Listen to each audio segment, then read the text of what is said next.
The office building buzzed with the usual morning rush. People in suits and dresses hurried through the glass doors, their footsteps echoing in the tall lobby. Security guards stood like silent sentinels, watching every move closely. Today felt different. There was an unspoken tension in the air. The rules about how people should dress were strict, and some guards took it very seriously. At the entrance, a young woman stepped forward. She wore a neat blouse and a skirt that fell just below her knees. Her style was modest, but had a quiet, confident charm. Yet, as she approached the guard's desk, she noticed the sharp look the security guard gave her. His eyes lingered a little too long on her clothes, narrowing with suspicion. Without a word, the guard's posture stiffened. There was something about the way he watched her, like he was judging not just her outfit but her right to be there. The girl's heart pounded, her fingers tightening around her bag strap. She felt a mix of hope and fear. Hope that today might be a fresh start, and fear that she would be seen as different or out of place.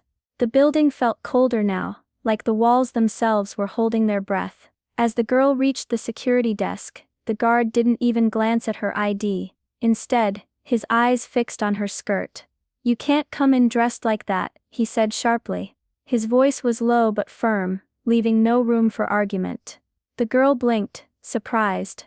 "Excuse me, my clothes follow the dress code," she said, trying to keep her voice calm. "I checked the handbook before I came. This skirt is the right length, and my blouse is modest." The guard scoffed, shaking his head. "It's not about the rules you read, it's about what looks professional, and frankly this isn't it." He pointed at her skirt, as if it were a crime scene. "You're distracting people, we don't need that here." Her cheeks flushed with embarrassment. Around them, a few employees waited silently in line, watching the scene unfold. Some glanced at her with pity, others looked away, uncomfortable or unwilling to get involved. The silence felt heavy and cold. "I just want to do my job," she said, her voice barely above a whisper. "Why can't I work here just like anyone else?" The guard's eyes narrowed. "Because you're not following the unwritten rules, and if you don't change your clothes or leave, I'll have to ask you to get out." Her heart sank. Leave? How could she? This was her first week, she had worked so hard to get here. But the guard's tone left no room for discussion, only judgment. She glanced down at her outfit again, trying to see it through his eyes. Was it really so wrong? She felt a rush of frustration and helplessness. How could something as simple as clothing decide if she belonged? The guard didn't soften. "This is the rule, dress to fit in, or don't come in at all." The girl swallowed hard, her mind raced with questions. Why was this happening to her? Was it because she was a woman, because she wasn't from here, or just because someone decided she didn't fit the mold? Around her, the office buzz carried on, but she felt frozen, an outsider in a place she wanted to call home. As the guard's words echoed in her mind, the girl's thoughts drifted away from the tense lobby. She remembered the long nights she spent studying, the endless applications, and the quiet hope she carried inside. This job was supposed to be her chance, a way to prove herself in a world that didn't always make room for women like her. She had grown up watching her father work hard, building the company from the ground up, but at home, he was just dad. Distant sometimes, busy often, but always protective. No one at the office knew she was his daughter. She kept it a secret. She didn't want special treatment or whispers about nepotism. She wanted to earn everything on her own. Her mother had always told her to be strong, to work twice as hard so no one could question her, and she did. From the moment she started, she had faced more skepticism than support. Many of her male co-workers assumed she was there because of who her father was, or worse, didn't think she could handle the pressure at all. Still, she dreamed of a future where she could stand on her own feet, respected for her talent, not her family name. She imagined herself leading projects, making decisions, and finally breaking through the glass ceiling that seemed to hang so low above her. Now, standing in the cold lobby, those dreams felt fragile but real. The guard's harsh judgment wasn't just about a skirt, it was a reminder of the walls she had to break through every single day. She looked him in the eye, steadying her breath. "I'm not leaving," she said quietly, but firmly. "I belong here." The guard's eyes flickered with surprise, but he quickly masked it with a sneer. "Suit yourself, but don't say I didn't warn you."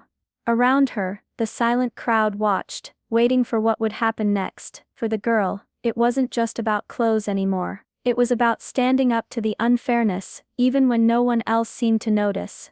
Feeling trapped, the girl reached into her bag and pulled out her phone. She quickly dialed a number, hoping someone would answer, anyone who could help her. But each call went straight to voicemail. Her heart sank deeper with every beep. She glanced back at the guard, who was watching her with that same cold, unreadable expression.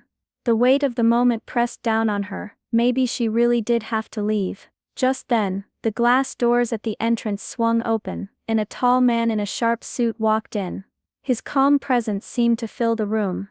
The security guards straightened up, but none of them recognized who he was. Their focus stayed on the girl. The man's eyes quickly took in the situation: the tense guard, the frustrated young woman, the silent crowd. Without a word, he stepped forward.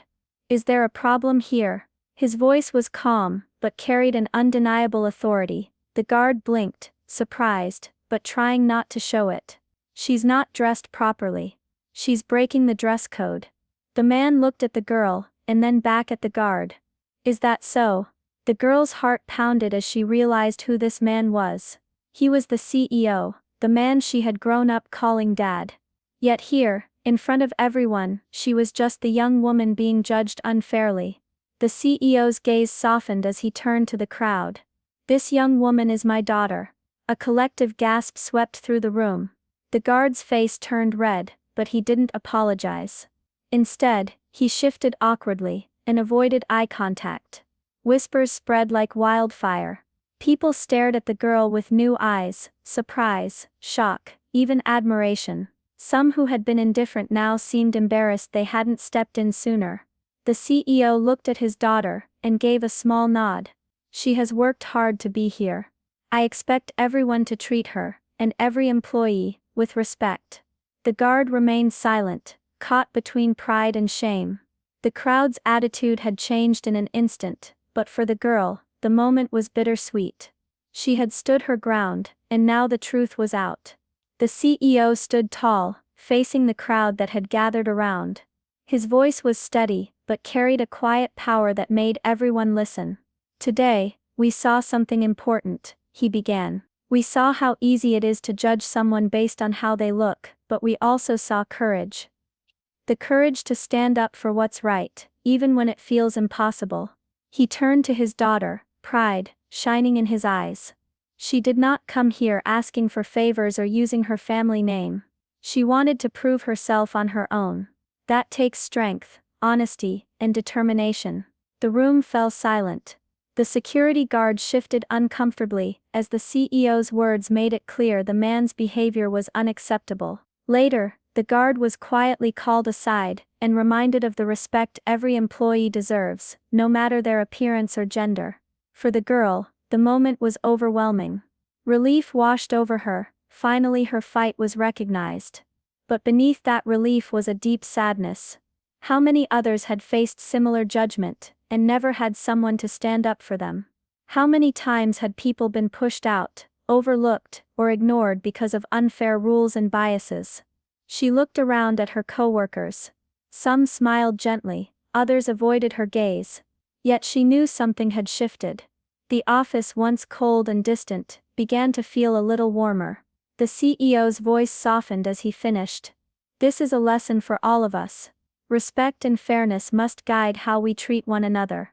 We are more than appearances, and kindness can change lives." The girl nodded quietly, feeling hope spark inside her. She had faced inequality, bias, and silence. But she had also found strength in standing her ground. She realized that change doesn't come from hiding or giving up. It comes from speaking up, from being seen for who you truly are. As she walked deeper into the building, the walls no longer felt like barriers, but like doors waiting to be opened. Her story wasn't just hers anymore, it was a symbol, a reminder that fairness and courage could break through even the toughest walls. And maybe, just maybe, that was the beginning of something better. This story reminds us how easy it is to judge someone just by how they look, but also how important it is to look deeper. Sometimes, courage means standing up when it feels scary, even if no one else is watching. We all have moments when we decide how to treat the people around us, at work, at school, or anywhere else. Are we fair? Are we kind? What if instead of quick judgments, we chose understanding? What could change in our world if everyone was given the chance to be seen for who they truly are? Think about your own life. How can you be braver and kinder today?